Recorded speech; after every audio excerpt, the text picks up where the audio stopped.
Alright, here we go. So this is Star Trek Colony 7, which is a community mod for the game Star Trek Voyager Elite Force. So some guys just like 5 years after release, I think, took the mod tools and made a mod for this. And it's yeah, like a single player mod, so there are new assets, new story, all that stuff, so we can actually enjoy this game kind of. They also did their own voices, so they actually made their own voice acting, which is kind of interesting, and we're actually gonna let the first cutscene play out to kind of enjoy that voice acting, because it's quite interesting. Also make sure to turn cheats off, because we don't want that. So yeah, I'm just gonna let this roll, so we can get into the vibe of the game, kind of. Also nice loading time. It's like picking up the game here. Personal log. Ensign Gordon Dufresne. Another exciting day on Hetlick Station is nearing its end. My shift at the plasma conversion facility has been, well, as boring as usual, and ever since Lieutenant Norton, my supervisor, has returned from his latest leave, he's become even more irritating. If, of course, that's possible. But I suppose I really shouldn't complain. Since the Dominion War ended, the peace in the Alpha Quadrant has been shaky at best, and if the political turmoil turns toward a galactic war again, I suppose that I'm much safer on a remote Federation outpost on a backwater planet than on a ship of the line. Well, I guess I'll go to the bar, see if any of my friends are there, and have another drink or two before I go to bed. Okay, so that's the voice acting of the main character, and now listen closely to his attitude, which is kind of interesting for speedruns. Whoa, what a crazy dream. Computer, switch on the lights. What time is it? The time is 21:29. Damn! My shift started 30 minutes ago. I have to get to work, fast. I slept in my uniform. Again. Well, at least it saved some time. So yeah, you can kind of see he has some speedrunning attitude, which is really nice to start this off. So if you're ready on the timer, in 3, 2, 1, go. Yeah. So as I said, this is a mod for the game Star Trek Voyager Elite Force, which itself is based on the Quake 3 engine. So what we have in this mod as well is the strafe jumping. So every time I'm moving, I'm not only using my forward key to move forward, but also my strafe keys A and D with according mouse movements to speed up, yeah, well, to be a lot faster than you would usually be going with just normal walking. And yeah, you're gonna see that throughout the whole of the game, because that's like just the way to move in all the Quake games basically, because you're way faster. So yeah, as I said, they did the voice acting themselves because, well, obviously they couldn't pay anyone because it's just some kind of hobby project they had going here. Yes. And so yeah, they probably found like their mic from 2005 somewhere and then just used this. I hope he wasn't too harsh with you. This one is, for example, one of the worst mics probably in the mod. Yeah, now we're starting to get some actual gameplay here. So we're getting invaded by some kind of guys here that we are fighting off. I just jumped here and shot the glass, which saves going around the corridor here, because we have to like visit our boss here again. And then we go back to her and report back, and then we already leave again. Kind of the same theme as in the original game. We don't really like to talk to guys, we just trigger the dialogue and then out of there. So here's another fight. That's kind of interesting, because you can just hide behind this and then they will not shoot you at all. They sometimes shoot a couple of shots at your teammates here, but you don't really care about that too much, honestly. Sometimes they also come running, so you kind of want to clear them out. But yeah, this door will open in like it's on a timer, so after 30 seconds it opens. Can't really do much about it, unfortunately. Speed that up. So should be soon now. There we go.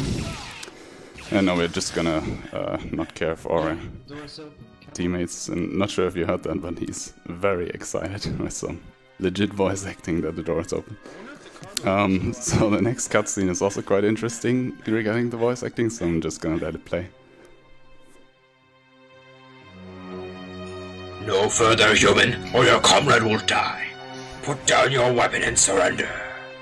They kill us all, Dufresne. Do something. I warn you, we will not hesitate. Alright, so now I'm gonna skip this part by trying to meat shield for my teammate here. Okay, that didn't work. It's kind of tricky, because they just like go kind of Rambo here.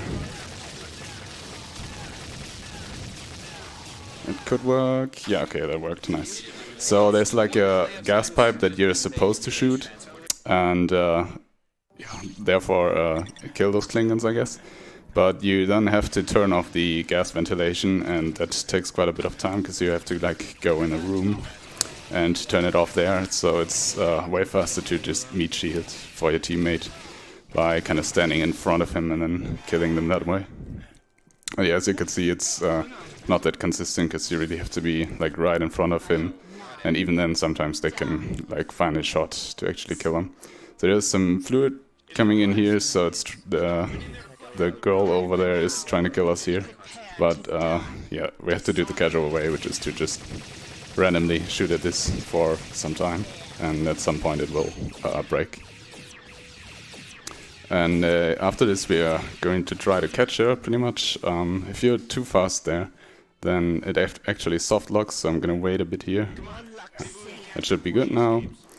Yeah, that was actually found by Ryan, Mr. Detective again. He finds so much stuff for me, it's insane. Yeah, because I didn't know why it sometimes soft locks, and it's just if she talks, or if you are so fast that you talk to her before the dialogue with your teammates is over. Yeah, I don't know, the AI gets kind of confused, or the script, I guess, and you can't continue anymore, and it just soft locks. There's another guy there that I can just shoot before we even go in there, because I already know that he's there, kind of. Yeah, that was this fight.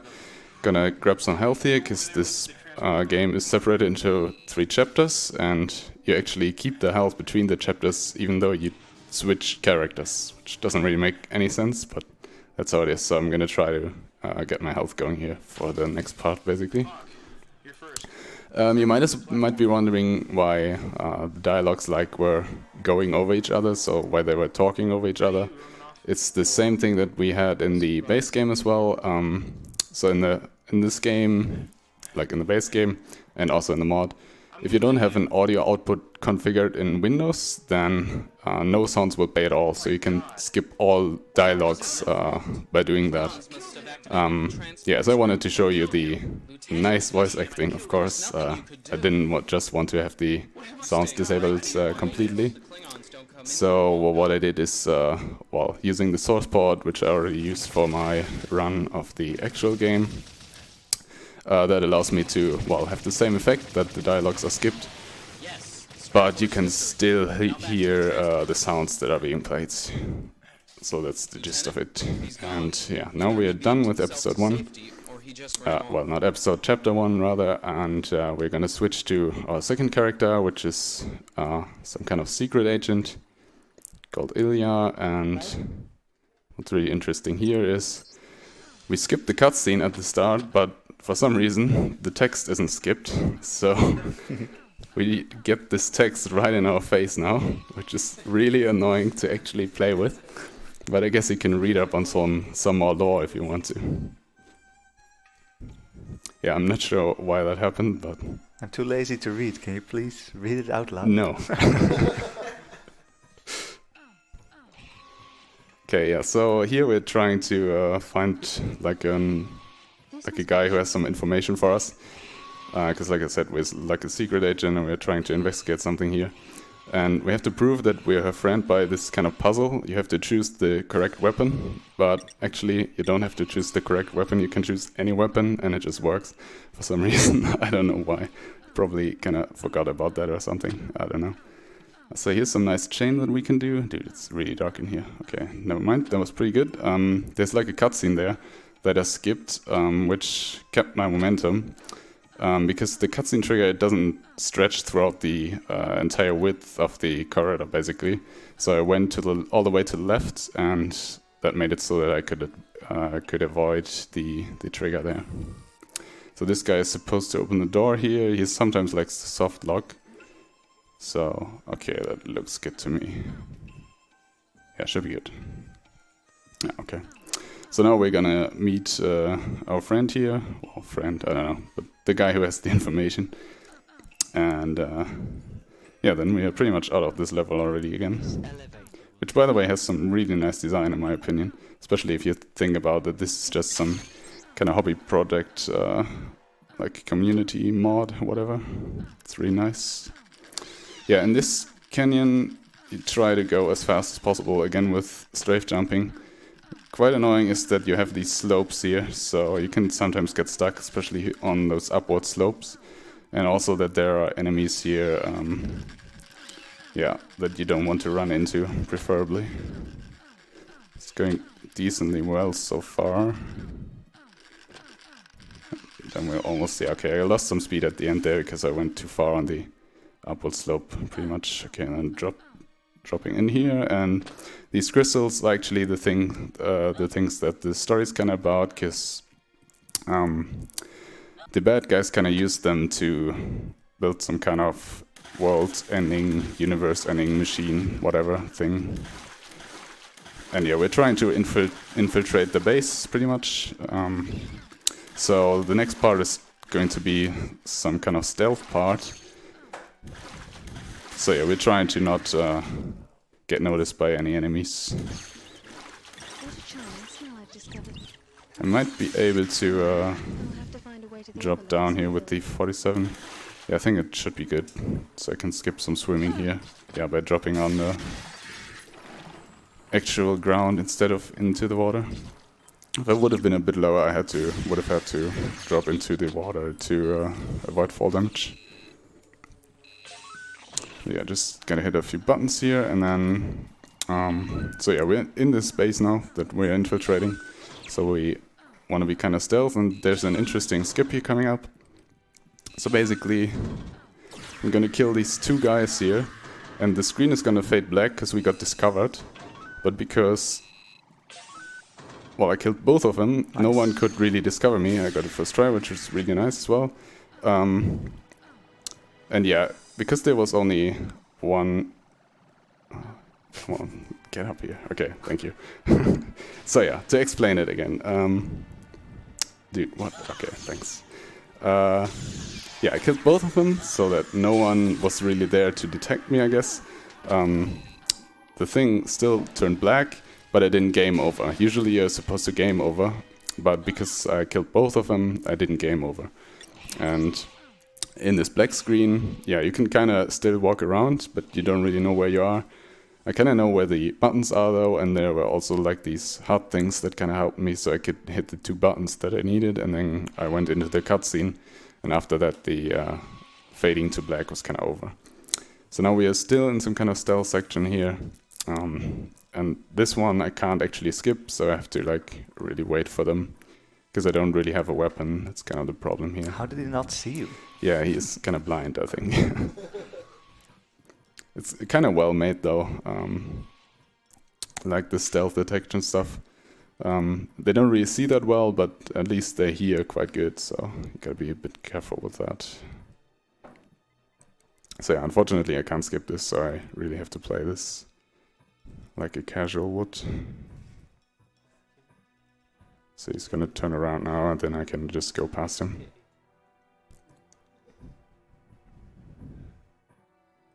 There we go. Here's the mass housing experience. Honor lies in victory, and victorious we shall be. So now this guy should move out of the way, and then there's some setup here to do this kind of fast. So there are a lot of enemies here that can detect you. Okay, that was good. Yeah, then we can do some wall strafing in these kind of tubes here, and then drop right into the trigger to avoid some platforming. Not like that. So I kind of did it, but I lost some health. I don't really want to do that. That was better. Okay.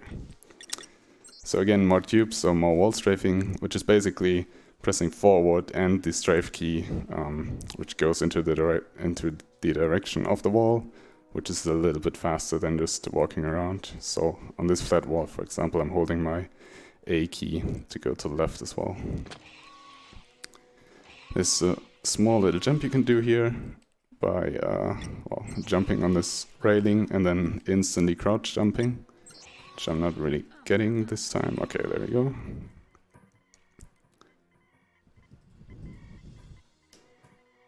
And then there's gonna be even more tubes, because, well, that's kind of a stealth section, I guess, so we're gonna go through the ground here.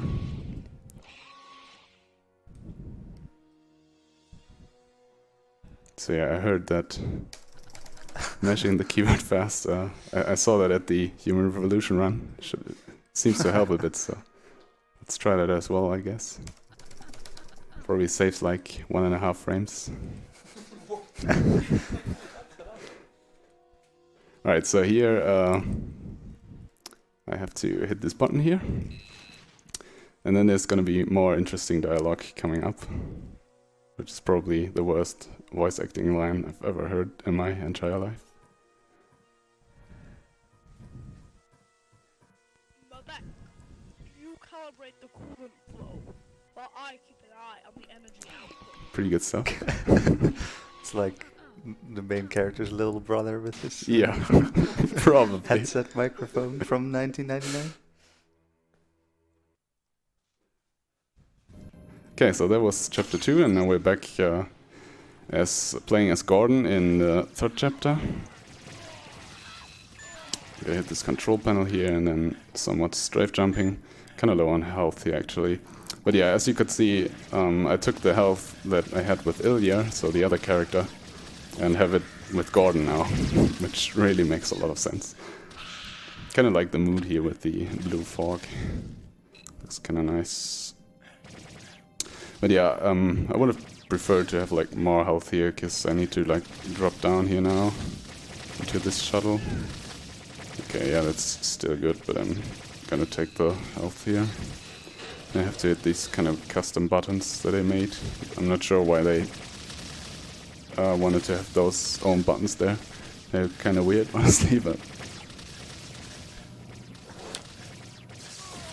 Okay, get this guy out of the way.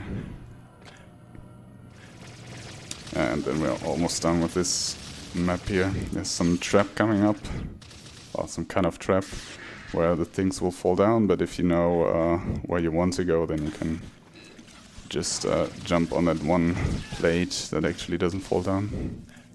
So it's coming up here, and then on the right there's one where I can actually jump on. So you don't really lose any time to that. Now we're in some kind of maintenance room or area. And there are gonna be a lot of ventilation shafts coming up. But probably at this part the motivation was kind of gone for them, I guess.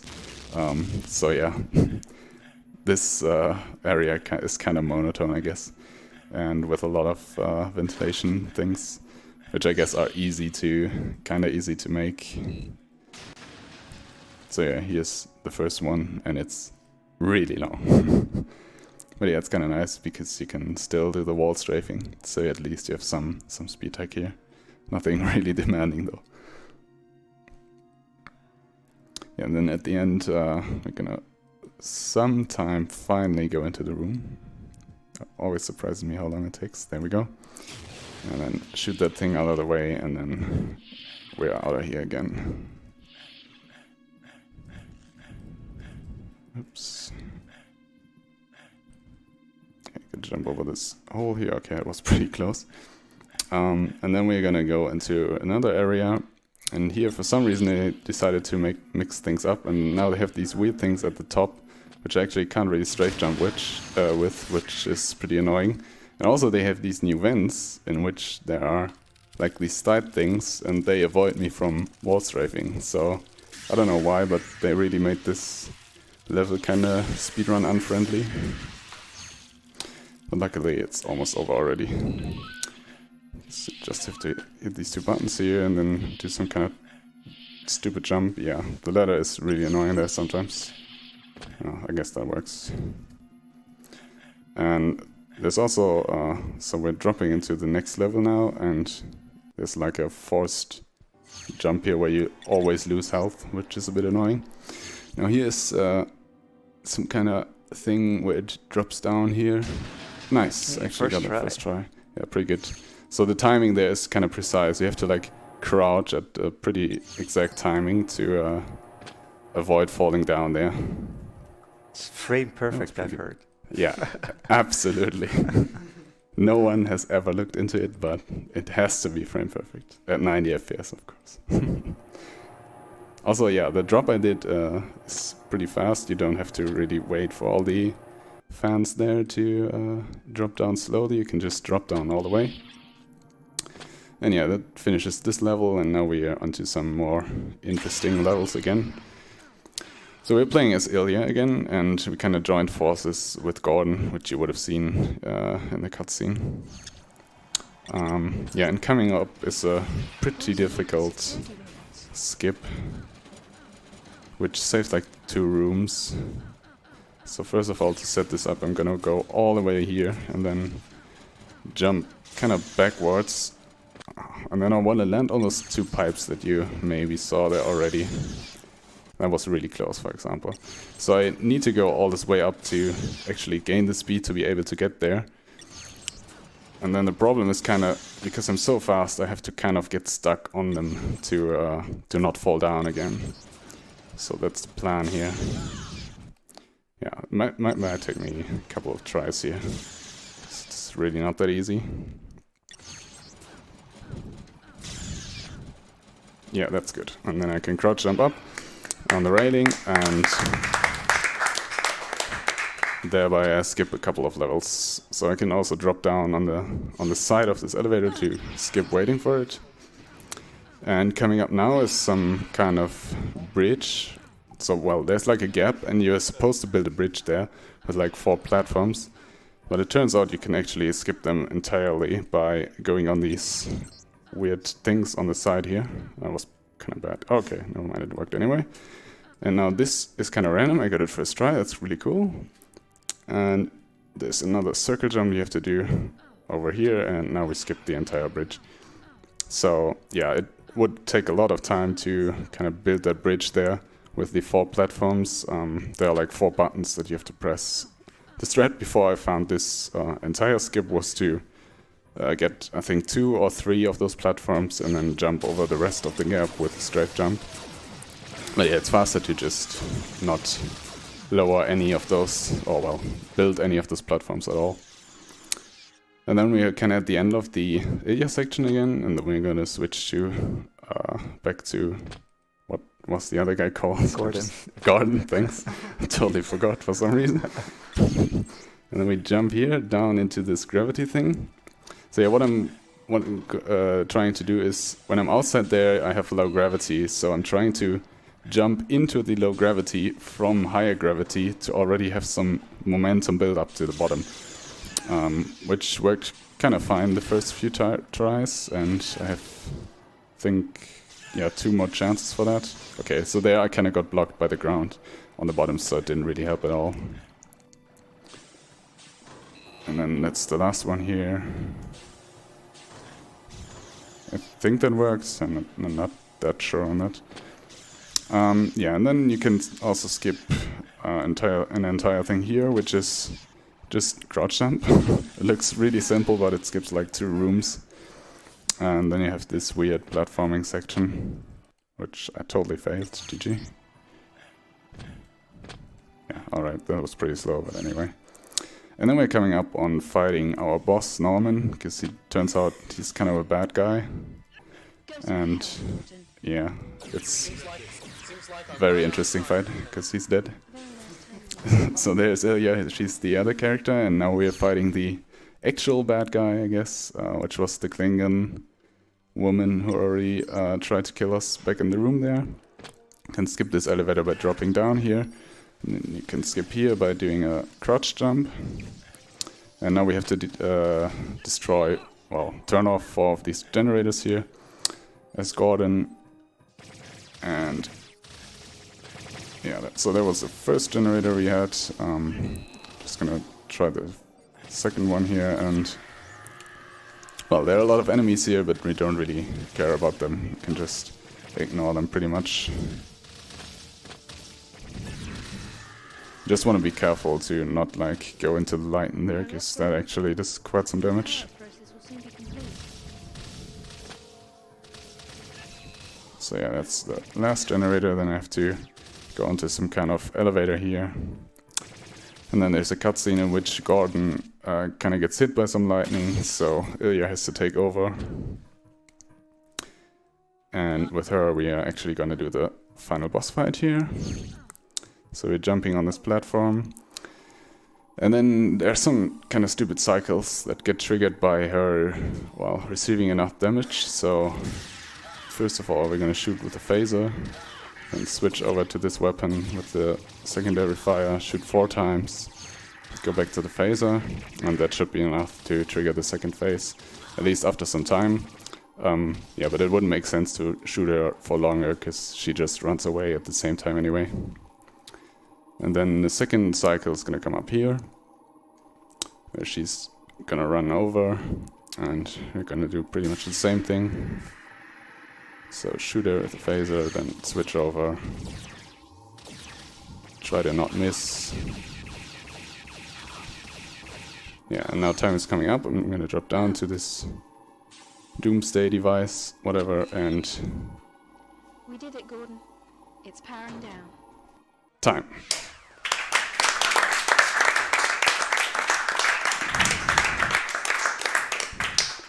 So yeah, that was Colony 7. Like I said, the mod for Star Trek Voyager Elite Force. It's really cool. They really put a lot of effort into this, and for a community thing, it's turned out really well, I think. If you played the game, like the base game casually, definitely check this out. You can find it like on ModDB and stuff. So yeah, thanks for having me. All this marathon, I guess. Enjoy the rest of it, and I'm out.